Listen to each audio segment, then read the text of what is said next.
11/11/2017 ਨੂੰ ਮਰਡਰ ਹੋਇਆ ਸੀਗਾ ਵਿਦ ਗੈਂਗ ਰੇਪ ਮਰਡਰ ਸੀਗਾ ज्योति नाम ਦੀ ਲੜਕੀ ਦਾ ਜਿਨ੍ਹਾਂ ਦੀ ਡੈਡ ਬੋਡੀ पेजाट एरिया जंगल एरिया में सुट्टी हुई मिली सीगी ते ओदे रिगार्डिंग असी जो इन्वेस्टिगेशन की तो इन्वेस्टिगेशन में ये चीज़ सामने आई है कि ओदे जिहड़ा मर्डर जिहड़ा रेप ते मर्डर होया सीगा वो उसमें जिहड़े शामिल सीगे मक्खन दीवान शीला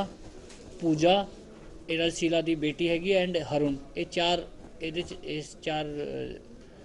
बंदियां ने इन्होंने वारदात को अंजाम दिता सीगा। वजह रंजिश इन्हों का कोई फैमिली जी शीला हैगी है शीला का हसबैंड एक एक्सीडेंट च मारा गया सीगा लास्ट अगस्त में तो वो करके इन्हों की कोई रंजिश सीगी उस रंजिश करके उन्होंने इस वारदात को अंजाम दिता सीगा। अज असी 3 इनमें जोड़े दोषी है इन्होंने असी अरैसट कर लिया मक्खन शीला ते पूजा इन्होंने असी अरैसट कर लिया। हरुण की असी बिहार साड़ी पुलिस पार्टी उत्थे गई हुई है एज सून एज पॉसीबल उसको गिरफ्तार मतलब किया जाएगा। Thank you.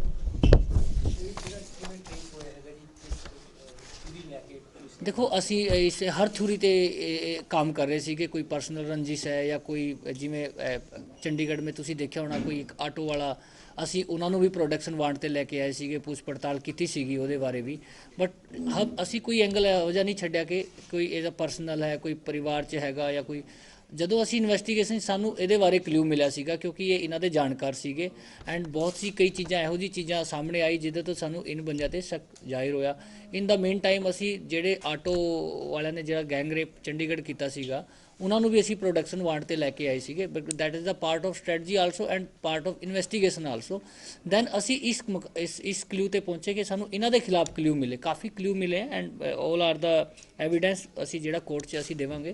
तो ये चीज़ां कुछ इहो जी चीज़ां सामने आई जो इस चीज़ ने क्लीयर हो गया ना असी वो चाकू भी रिकवर कर लिया कपड़े भी रिकवर किए है एंड इन्होंने इंसाफ भी कर लिया अपने जुर्म का जी। हाँ जी नहीं ये मतलब कट्ठे ही रहंदे ने बहुत रिश्तेदार नहीं है बट ये राज मिस्त्री कौम के बंदे है ये कट्ठे काम कुम करते हैं बट मतलब आपस में कोई ब्लड रिलेशन या कोई इहो जिहा रिलेटिव नहीं है बट जानकार है well known to each other.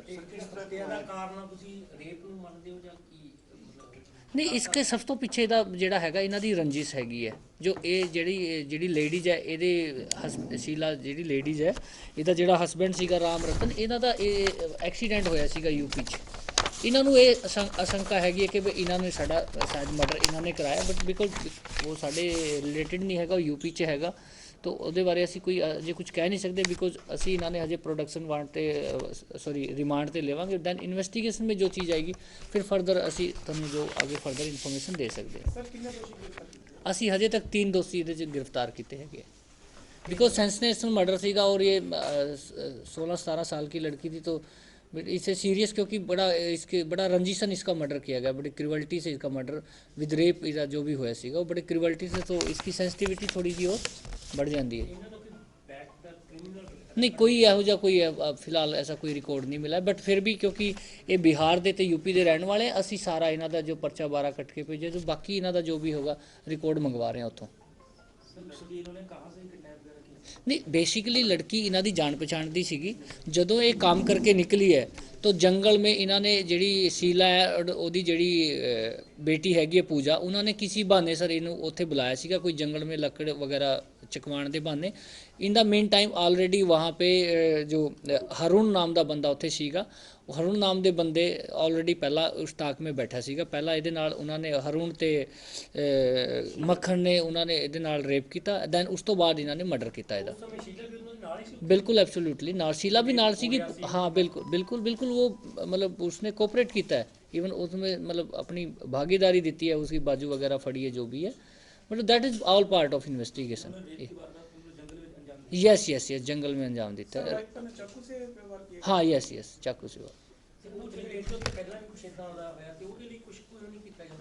नहीं असी देखो उस तो बाद ना गमाडा नूं असी लिखिया पुडा नूं भी असी लिखिया सी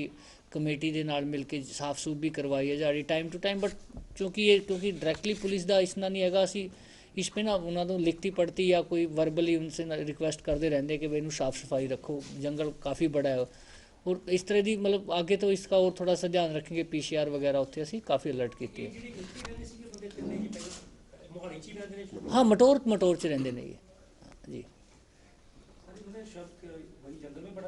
नहीं, जंगल में ही पड़ा था इनका, वहीं पड़ा था, बिल्कुल बिल्कुल। ले आओ, बुला लो बुला लो बुला लो, वो हाँ इनके जानकार हैं, ये शीला के जानकार है। जो मक्खन और नहीं नहीं, ये यहीं पे रहते हैं, यहीं पे काम वगैरह करते हैं, राजमिस्त्री का काम करते हैं। जो ये शीला, ये मक्खन वगैरह के साथ इनकी जानकारी है। हाँ शीला के हस्बैंड का एक्सीडेंट हुआ था, हाँ, मर्डर करवाया गया। उनको ये आशंका है कि भाई इन्होंने जो जो लड़की ज्योति है, इसके फादर ने शायद कुछ करवाया है, बट बिकॉज वो केस अपने रिलेटेड नहीं है, तो उसमें अपन, यस यस, उसमें तो अपन